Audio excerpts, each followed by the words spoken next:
अस्सलामु अलैकुम वरहमतुल्लाहि वबरकातुहू। इय्याका नअबुदु व इय्याका नस्तईन @ VIP फॉरेक्स सिग्नल्स 99 से हसन आवान मुखातिब हूँ।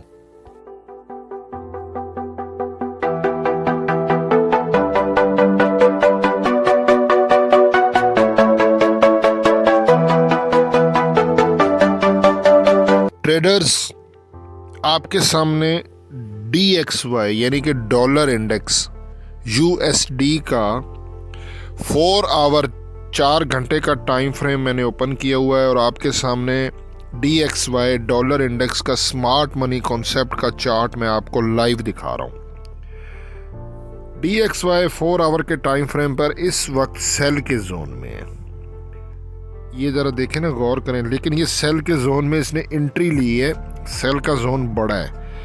ये सेल के जोन में DXY ऐसे ऊपर भी जा सकता है, इसके मिड से या इसके टॉप से नीचे आ सकता है, लेकिन है ये सेल के जोन में। अगर तो ये इस प्राइस से थोड़ा सा ऊपर जोन के टॉप में जाता है तो DXY ऊपर जाएगा, गोल्ड और डिप में जा सकता है। और जब इसने अगर यहीं से ही अगर ये नीचे आता है, यानी कि सेल का जोन है ना, तो ये DXY की मैं बात करूं, ये अगर नीचे आता है तो फिर गोल्ड ऊपर जाएगा। ये सिचुएशन मैंने आपको DXY की दिखाई है। DXY की 4 आवर के टाइम फ्रेम में, बड़े टाइम फ्रेम में, क्योंकि छोटे टाइम फ्रेम में कुछ क्लियर नहीं था, इसलिए मैंने बड़ा टाइम फ्रेम फिर देखा है। और अगर यहाँ पर ही हम गोल्ड का 30 मिनट का टाइम फ्रेम देखते हैं, आज फ्राइडे है, अनएक्सपेक्टेड मूव हो सकता है। तो जब मैंने गोल्ड की 30 मिनट के टाइम फ्रेम में स्मार्ट मनी कॉन्सेप्ट में कैंडल्स को स्टडी किया है, ये सारी कैंडल्स को, तो यहाँ पे ये पीछे ये दो जो एक बड़ी रेड कैंडल है जहाँ पे गोल्ड ने कल थर्सडे को गोल्ड क्रैश हुआ, ये इसको बोलते हैं हैंगिंग मैन कैंडल, ठीक है। और उसके बाद रेड कैंडल जो क्लोज हुई है, और ये देखें ये ब्रेक ऑफ स्ट्रक्चर, ये जो डॉटेड लाइन आप देख रहे हो ना, ये डॉटेड लाइन, तो ये सिस्टम हमें इस कैंडल पे बता रहा है कि यहाँ पे ब्रेक ऑफ स्ट्रक्चर हुआ है। और इस कैंडल की क्लोजिंग प्राइस ली है मैंने, ठीक है। इस कैंडल की क्लोजिंग प्राइस आ रही है 2697.63। तो उसके बाद मैंने फिर 50 के मूविंग एवरेज को भी देखा, RSI को भी देखा, फिबोनाची की रिट्रेसमेंट को भी देखा। तो मेरी फाइनल कैलकुलेशन के मुताबिक गोल्ड का 2696 का टर्निंग पॉइंट आ रहा है। 2696 का टर्निंग पॉइंट आ रहा है।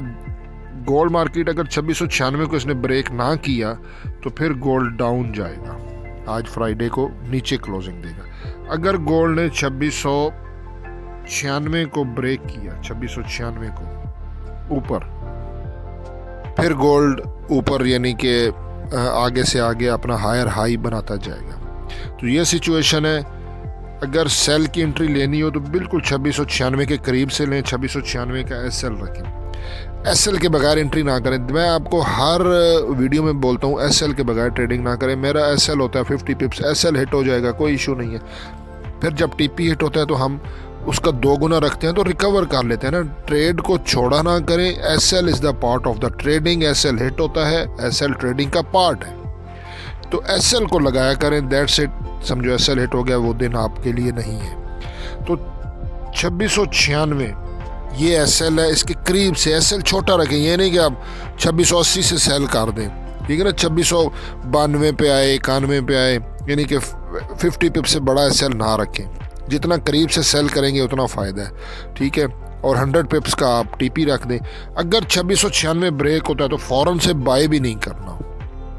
2696 के ब्रेक होने के बाद जो है वो इसके फिर ऊपर जाने के चांसेस हैं, लेकिन फिर ये रिट्रेसमेंट एक दफ़ा लेगा सेलर को ट्रैप करने के लिए और बायर्स को भी, तो फिर हम डिप से इसको बाय करेंगे। सिचुएशन मैं आपको जो है ना बता दूंगा जब चेंज होती है। फ़िलहाल की सिचुएशन यही है कि 2696 के करीब से सेल किया जाए, 100 पिप्स का TP रखा जाए, 2696 का SL रखा जाए। अगर 2696 ब्रेक होता है और बाई की तरफ जब जाना होगा तो मैं एक और वीडियो आप लोगों के लिए या शॉर्ट वीडियो या अपने इसी यूट्यूब चैनल की कम्युनिटी में रिटर्न में मैसेज कर दूंगा डिटेल के साथ, या वीडियो अपलोड कर दूंगा, आप लोगों को इन्फॉर्म कर दूंगा। बाकी मेरी तरफ से सबको जुमा मुबारक और हसन अमान को दुआओं में ज़रूर याद रखिएगा। अल्लाह हाफिज़।